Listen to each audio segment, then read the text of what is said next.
What's up, guys? Mr. Knows Hoops, back today with another video, and today we are finally concluding the top 10 players at each position. This was actually a very fun, almost mini-series, and hopefully as the channel grows and continues, this will for sure be a yearly trend as the regular seasons come to an end.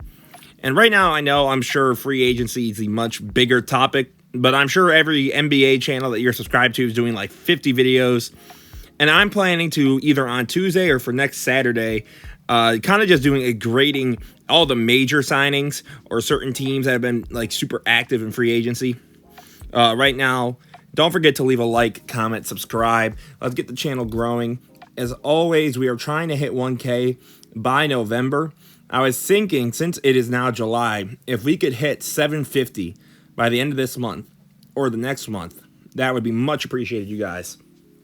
Now, really quick, let's just remember my criteria. It's a mixture of stats, because obviously we need to know if what we're seeing is actually factually correct. Eye test, because stats alone can be extremely deceiving and misleading. And finally, off of what you've done for me recently. Obviously, you have to take into account someone's career for sure, but you cannot also purely go off of what a guy used to be versus what he actually is. So now for the honorable mentions, again, there wasn't really too many names with this position either, similar to the power forward. I don't really think any of the names that I could think of would really challenge any of the guys I put above him. So for me, I would right now say that there are no other centers for us today. So as always, guys, this is Mr. Knows Hoops. Again, don't forget to leave a like, comment, subscribe, join the Discord. I'm going to be trying to live stream more too, so we'll figure that out. And now let's get into the top 10 centers in basketball. And for me, coming in at number 10 is actually a free agent right now, who I think could really shake up free agency depending on where he goes. So coming in at number 10 is Brook Lopez. Brook Lopez was just a DPOY contender. I'm pretty sure he secured second in DPOY voting. And this year for the Bucks, he was nothing short of excellent on both ends of the floor. And now that he's a free agent, I think he can truly shake the game with what he's doing. And I think what Brook gives you on whatever team, the stretch shooting. When Brook had the ball on his own and he would get into the post, it was more like that Brooklyn leading scorer, Brook Lopez, out there hooping. And then obviously we know what he brings as a rim protector. Obviously he lacks mobility, and I think most of the guys above him just have a better upside compared to Brook. But Brook is genuinely one of the best centers you could get in the game. So for me, he is going to sit here at number 10. And I don't really think there was anyone I would consider close to him right now, considering what he gives you on both ends of the floor on a night in, night out basis, and what he could give you as a primary ball handler once in a while, which is something that I don't think a lot of people really consider for a center. But coming in again for me at number 10 is, I guess, free agency's Brook Lopez. So now we are about to move in here to number 9. Who, number 9 for me is going to be none other than DeAndre Ayton. Now, DeAndre Ayton is someone I used to be very high on. I used to talk about a big reason that the Suns went on that run was because DeAndre Ayton was hooping. But now, as the last couple of postseasons have come and went, I have come to realize that this man is just not about it. Now, I do think there's a couple things to think about when we talk about DeAndre Ayton. I do think he's still a good defender. I think his defense really gets lost in the shuffle of things. And people try and talk about how what Nikola Jokic did, but there are better defenders than him who also struggle with Nikola Jokic. Offensively, I think part of the issue is that with Dame and with CP3 and Devin Booker, and now KD, and now Bradley Beal, this man gets no touches, and he's a center. He's in more like a James Wiseman situation. He's much better than James Wiseman, by the way. But the idea is he needs touches. He needs to get in the post. He needs to get to his game.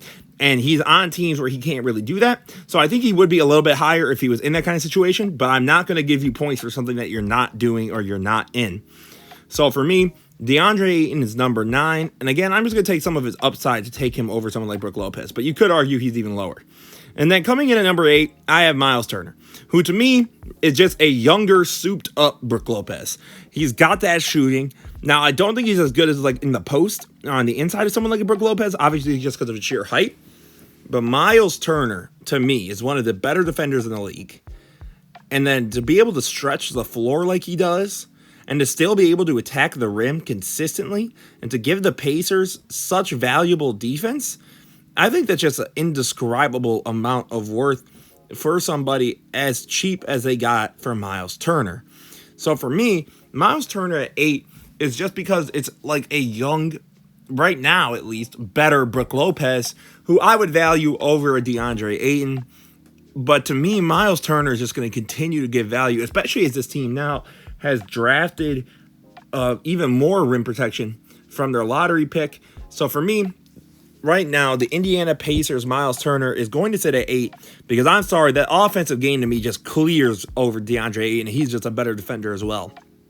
So for me, Myles Turner is the 8th best center in the NBA, which is really weird to think about when we talk about these videos because it's like, that doesn't sound, that sounds incredible, but in the grand scheme, is it really anything crazy? So then coming in here at number 7 is none other than my Chicago Bulls, newly re-signed, unfortunately, though, Nikola Vucevic. Now, Vucevic is not a good defender. We had a top 5 defense, and he was, I guess, a part of it, so he does get some more respect from me than I would have given him on the defensive end. But his offense is just so good for a third option. Which is why I was almost shocked that the Bulls or the Suns didn't try and do almost a trade for Ayton for Vucevic, because it basically gives both teams more of what they're kind of looking for, which is more that defensive presence center versus a offensive presence center. But for me, Vucevic, just as an offensive player, is giving you something that a lot of these centers in the league just cannot even get close to. So Nikola Vucevic is number 7 for me. Now, coming in at number 6 is none other than Rudy Gobert. Rudy is still a top-class defender, despite what advanced analytics or numbers might tell you. And he's still a good lobster. And I think that showed a lot more once Mike Conley got traded there, which obviously I think we would all agree was his intentions. I just think his offensive limitations at this point in the NBA and all that value that sometimes could dissipate with his defense due to stretches, stretch 5s or stretch 4s, having to pull him out. I think the quote-unquote perfect situation to see Rudy Gobert defensively in is just non-attainable.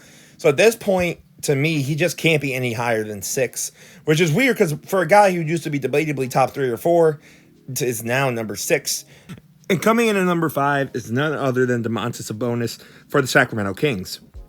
Sabonis is one of the better offensive centers on this list in terms of what he gives you as a playmaker, scorer, passer, and honestly just a all-around player. His defense, however, is arguably one of the worst here. I'm talking Vucevic to who I have right above Sabonis as well. And this next guy is also not very good at defense. And I think the issue is, for me, we do need to talk about his presence in the playoffs, because he really did just disappear against the Warriors and made De'Aaron have to do even more than he usually does, which obviously I understand. You're the best player on the team. You're going to have to step up. But you as the second option also need to be better, especially considering that you would have had to play the Lakers next round and you probably would have gotten bullied. So I think just a little improvement as a defender and really needing to step up as a shooter in the mid-range. But to me, Sabonis' offensive game is just much more valuable than the defensive game of Gobert. So for me, that would put him at number 5. And coming in at number 4 is Karl Anthony Towns. And to me, Cat can move lower after next season, to be 100% honest. But I prefer his offensive game to someone like Sabonis. I think Sabonis is a better playmaker, but I think Cat is an extremely capable passer playmaker. It's just that he's never really seen as that. He's much more just seen as a shooter and a stretch floor big. But his defense is arguably even worse than Sabonis. So to me, again, we're in an offensive-oriented league. And the issue is that when you're someone like Rudy Gobert and your defense is just so limited at times by the situation, to me, I can't value that over the much more elite offense generated by both Karl Anthony Towns and Domantas Sabonis. So for me, I have Karl Anthony Towns at 4 due to me right now just believing in him as a superior offensive player to someone like Sabonis. And I think the other thing that people tend to forget with someone like Cat is that since he has Ant on his team, he's automatically discounted. But I think Cat's just a little bit better than everyone thinks. I don't think he's anything crazy, but I do think he has a lot of value that people don't quite discuss at times. But now we're getting into the top 3. And to me, number 3 is Bam Adebayo. And Bam, to me, is an underrated offensive player. I think he has the same playmaking, passing ability as someone like a Sabonis. It's just the way that Spoelstra's offensive system works is that it just doesn't really operate like that. But we have seen in the bubble run and even during the finals at some point, Bam, as your primary passer ball handler, really can help get things going, especially as a screen and roller. And to me, obviously, I think Bam's defense is elite. As a roamer, straight up rim protection, perimeter defense. What Bam offers you is just so freaking versatile that value to me is higher than just about what any other player in this league can give you. The issue is that the offense, at least as a scorer, every other night. Yeah, I cannot trust in that man scoring consistently if my life depended on it. And that's where I think why there's obviously such a huge gap. And then obviously we all know who number 2 and number 1 are. So coming in at number 2, it is the current reigning, defending, most valuable player, Joel Embiid. And Embiid, we need to have a discussion about his playoffs in a little bit. Because at this point, this is the 3rd or 4th straight playoffs where things have not really turned out well. You've gotten hurt. Things on your production have struggled. However, it seems to be everybody else but your fault. James Harden, Ben Simmons, Doc Rivers. At what point is it not just the number 1 option, the guy who just won the MVP? At some point, you have to be better. You have to give more effort defensively on a consistent level, especially if people really want to try and put you in the conversation with someone like Nikola Jokic. So to me, Joel Embiid is clearly the number 2 center in the league, but he still has a little ways to go. And coming in at number 1, the reigning and defending finals MVP, Nikola Jokic. Jokic is obviously one of the best offensive players, if not the best offensive player in basketball. And to me, right now, he's bar none the best center in the league, and I don't quite think it's close yet, depending on how Embiid continues to progress. But to me, the top 2 are easily steps above the rest. And now, as we get towards the end of the video here, guys, again, really quick, don't forget to leave a like, comment, subscribe. Let me know what you guys think down below. You guys have already given some really interesting video ideas for the rest of the offseason, which I really appreciate. But now, there's a really quick reminder of my top 10 centers. So coming in number 10 was Brook Lopez, DeAndre Ayton at 9, Myles Turner at 8, Vucevic at 7, Rudy Gobert at 6. At number 5 was Domantas Sabonis. 4 was Karl Anthony Towns. 3 was Bam Adebayo. And 2 being Joel Embiid. And 1 being Nikola Jokic. As always, guys, this is Mr. No Soups. I want to know what you guys think. Who is in your top 10 centers? Because to me, I think a lot of the names like Sabonis, Cat, Embiid, Jokic, Bam, those are all the obvious names. Those first like 6. But then I feel like everyone 7 through 10 can just be so drastically different. So I want to know what you guys think down below. Don't forget to leave a like, comment, subscribe. As always, guys, this was Mr. No Soups. Have a beautiful rest of your day, guys. Peace out.